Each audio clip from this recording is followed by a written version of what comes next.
Salam aleyküm. Aziz izleyiciler, aziz idman həvəskarlar. Buradan sözüm Çingiz Pəhləvanadır. 3 hərəkət bizə göstərdi, düzdür.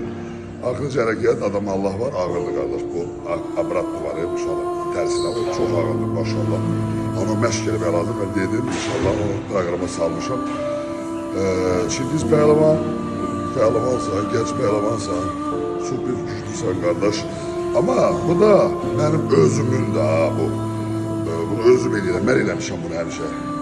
İstəyirəm ki, sən də bir dənə yoxlayasan, yəqin ki, eləyəsən gözəl qardaş. Bunu eləsə, bunun ağır forması var, sonra onu verəcəm mən. Hələlik yüngül formasıdır. Bax, 25 kilodur. Bax, hey, 25 kilodur. Bax, 25 kilodur. İnanmırsan ya bax. Hələliyə bax. 25 kilodur.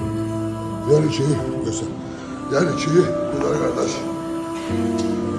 Bu taş, yani her zalda var. 50 kilo bize var.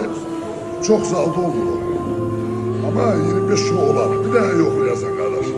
Bu bizim parmak, bilen məşqimizdir. 50 kilo. Yoxlayasan Çingiz.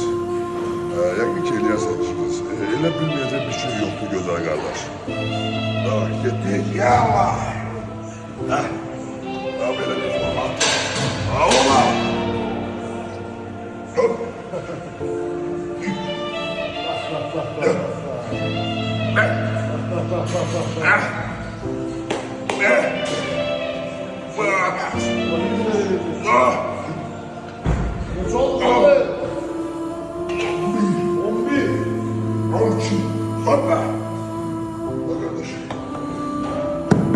Güzel kardeşim, buraya ne? Bir pehlivan. Bade!